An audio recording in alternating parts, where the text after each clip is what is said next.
Nesse vídeo eu irei falar sobre desenhos que muita gente detesta, porém eu gosto. Vira e mexe surge algum desenho que acontece de não ser muito querido pelas pessoas, e geralmente quando um desenho acaba não agradando uma parte do público, acaba sendo um consenso geral de que a obra é ruim, e acaba sendo odiado pela maioria. Eu mesmo muitas vezes acabo concordando com certos casos de alguns desenhos que são muito ruins. Porém, apesar de tudo, às vezes acontece de ter algum desenho que grande parcela das pessoas não gostam, porém eu gosto. E é sobre isso que nós vamos falar um pouco hoje, sobre alguns shows que muita gente não vai muito com a cara, porém eu sim, e eu gosto. E o primeiro show em questão é um dos meus favoritos de todos os tempos. E apesar de eu nunca ter falado muito sobre ele, eu genuinamente amo, e eu acho que ele com toda certeza merecia muito mais reconhecimento.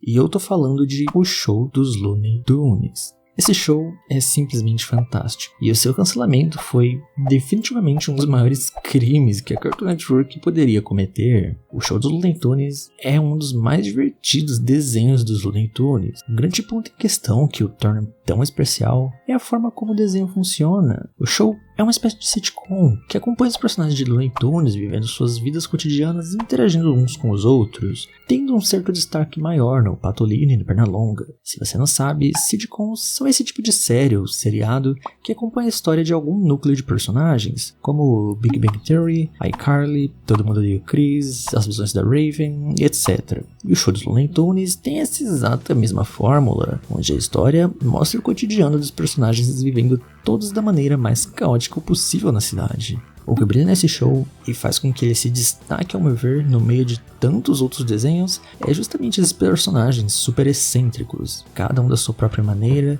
que nas antigas costumavam cometer diversos crimes, agora tendo que viver em uma sociedade, ter empregos, gerando cenas icônicas e marcantes como Calça de Shopping ou Patolino o Mago. Uma das melhores músicas do desenho, fácil. Porém, apesar desse show ser extremamente lindo em vários aspectos, ao meu ver, e ser extremamente divertido, isso não muda o fato de que ele foi cancelado e nunca chegou a ter uma terceira temporada. Muitos foram os motivos do seu fim, mas um dos motivos é que o show não agradou tanto assim um certo público um pouco mais saudosista, que na época não curtiram algumas mudanças brutas que alguns personagens sofreram, como a Loli, o Taz e o Gossamer, por exemplo. Mas esse não foi o principal motivo. Inegavelmente, quando algo desse tipo acontece, comumente é devido às intenções dos altos escalões das emissoras, que frequentemente buscam retirar o programa de sua grade de programação, seja por conta de seu cancelamento ou por qualquer outro motivo. No entanto, no que se refere ao caso dos shows dos Looney Tunes, parece que seu fim se deveu a uma série de justificativas. Aparentemente, os produtores da emissora almejavam suprimir o programa do show dos Looney Tunes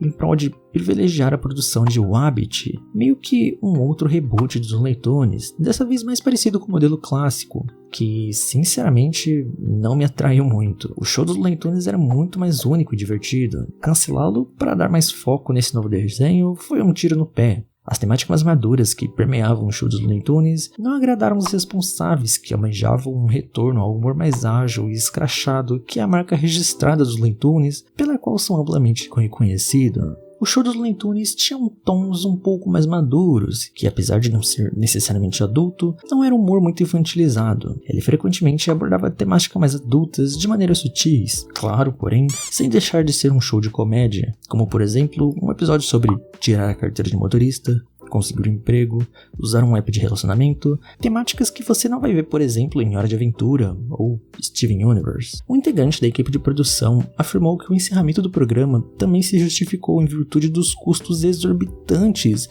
associados à sua produção. Embora as audiências tenham mantido os patamares elevados e o programa tenha cativado a apreciação do público, os gastos associados a ele atingiram um ponto em que era necessário que o programa alcançasse níveis de popularidade semelhantes aos de Hora de Aventura para que a emissora pudesse mantê-lo em sua programação. O show era popular, mas não tanto. Muita gente não assistia, então a sua audiência não era tão alta assim, e a sua animação era de alta qualidade e muito fluida, fazendo assim com que o desenho fosse muito caro de ser feito. Então, acabaram não dando continuidade para ele.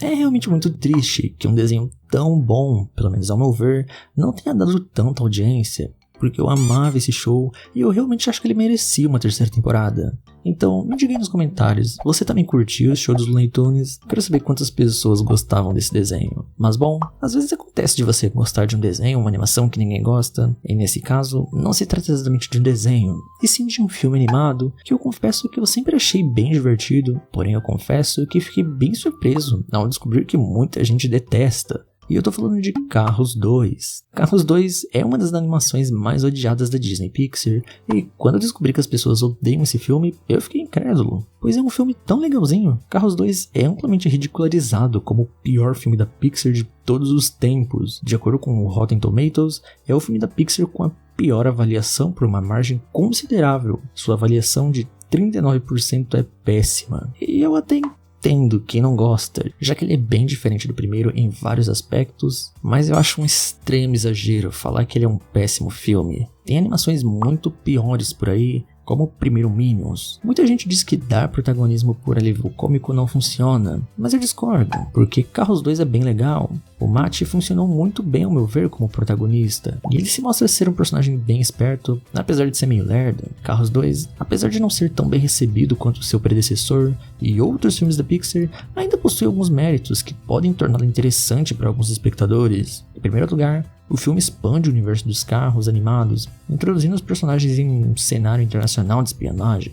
Isso adicionando uma camada de aventura narrativa, afastando-se do tópico tema de corrida de carros do primeiro filme. Além disso, Carros 2 tem seu valor como um filme de entretenimento. A ação é constante, com cenas de perseguições empolgantes e momentos de comédias que podem fazer o público rir. Eu mesmo acho várias cenas bem engraçadas. O filme em si é bem engraçado. Em resumo, embora Carros 2 possa não ter alcançado o mesmo sucesso crítico e de público que os outros filmes da Pixar, ainda oferece diversão, aventura e lições valiosas, o que pode torná-lo um filme agradável para a família e que deseja uma experiência cinematográfica leve e descontraída. Ele ser considerado um filme terrível, ao meu ver, é um baita de um exagero. É um filme bem divertido e, sinceramente, eu gosto. E para continuar, o próximo desenho que vamos discutir frequentemente aparece em listas de piores desenhos de todos os tempos. Em um certo período, foi considerado um dos programas com as notas mais baixas do IMDb. E embora não seja um dos meus desenhos favoritos ou algo do tipo,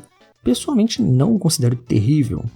Na verdade, há muitos programas por aí muito piores. E eu estou falando de Mixels. Mixel é uma animação que recebeu críticas mistas, principalmente porque é direcionada a um público mais novo. Seu estilo de animação é bastante simples, suas histórias são diretas, e quando se comparado a outras séries mais complexas da Cartoon Network, pode parecer menos sofisticado. Mesmo assim, eu acho importante lembrar que a reação a Mixel é subjetiva, e a sua baixa avaliação pode ser atribuída a esses fatores específicos.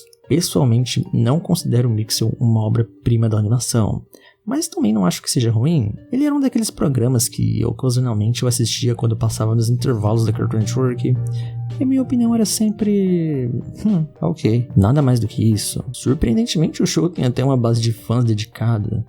Eu lembro-me de um garoto chamado Isaac Maikovsky, que costumava pedir para eu falar sobre Mixels e mencionar as dublagens que ele fazia para o programa. Eu sempre prometia que falaria sobre isso, mas nunca cheguei a mencioná-lo, porque não tem muito o que falar sobre esse desenho. Ele é bacaninha, e é isso. Mas bom, tá aqui. Eu cumpri minha promessa.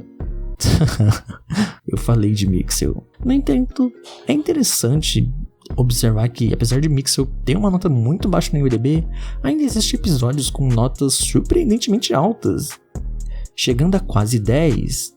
Isso é intrigante, considerando que muitos programas de grandes sucessos nem sempre alcançam essas notas em seus episódios.